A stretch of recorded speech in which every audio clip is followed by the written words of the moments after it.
Hi, I'm Tom, and this is Adult Game Reviews. This week I review the Headmaster by Altos and Herdone, otherwise known as Trauma Bonding the Game. I've wanted to do a review of this visual novel and trainer game for a while. I first played the Headmaster over a year ago before I made the channel, and I got the chance to jump back in and see what progress has been made. Now, I want to preface this review by saying that I really enjoy this stupid game.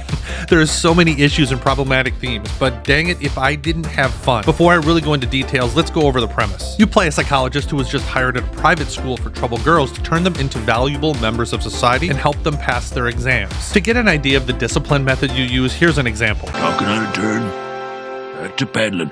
You meet all the staff and the girls, and there are a lot of girls, and you introduce them to your totally not abusive disciplinary methods. Looking out the window, that's a paddling. I'm not sure who needs to hear this, but the psychology and the means of punishment in this game is incredibly incorrect and dangerous. Staring at my sandals, that's a paddling. But if you don't think too hard about how terrible this all is, it's actually fun and positive because of all these BS methods magically work. The tone and the feeling of the game is so disconnected from the reality, I would suggest you never think about it too hard. Paddling the school canoe, oh, you better believe that's a paddling. The lack of consent alone would be a reason for people to charge the school with pitchforks and torches. But not only are these methods in the game effective, and while the girls don't like these methods, they understand how the altruistic and definitely not sexually exploitative Headmaster is trying to help them. Because do it for me.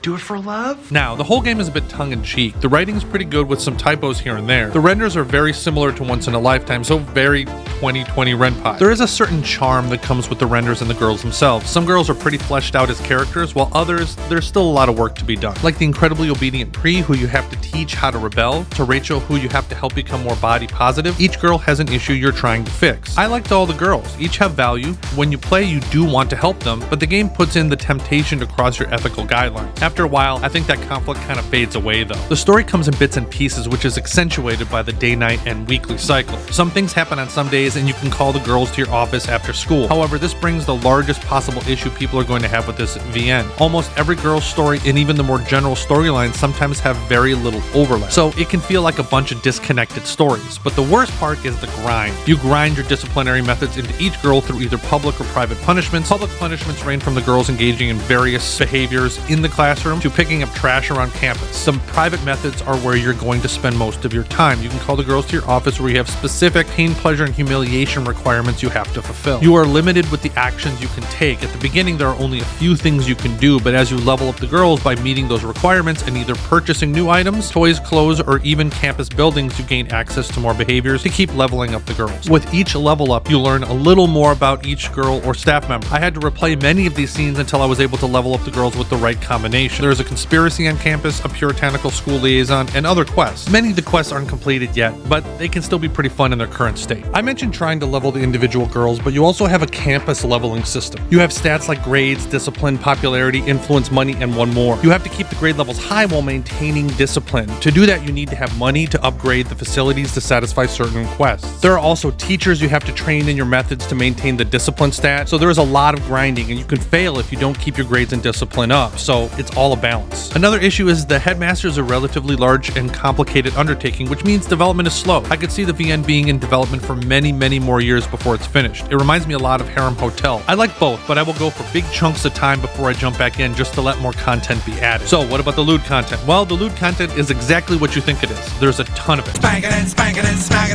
And good amount of flavors involved, with most predominant being domination. This game is basically half a step away from just being a corn game. So after all of this, why do I like this game? Well, it's pretty fun. I'm not really into power dynamics, but there's a lot to do each day. The bad psychology was so bad that I really wanted to see what BS they made up next. The girls' stories were pretty interesting to me, and I do like the grind when you feel like there is a payoff. Plus, I think the renders look decent, even if they're dated. This game is definitely not going to be for everyone. I can't say this game is objectively good from the goofy premise, terrible psychology, and grindy nature. I still liked it. So what do you think of the Headmaster? Let me know down below. If you haven't subscribed, think about subscribing. If you haven't seen my review of Summer's Gone, you can check that out right here. Thanks again. Until next time.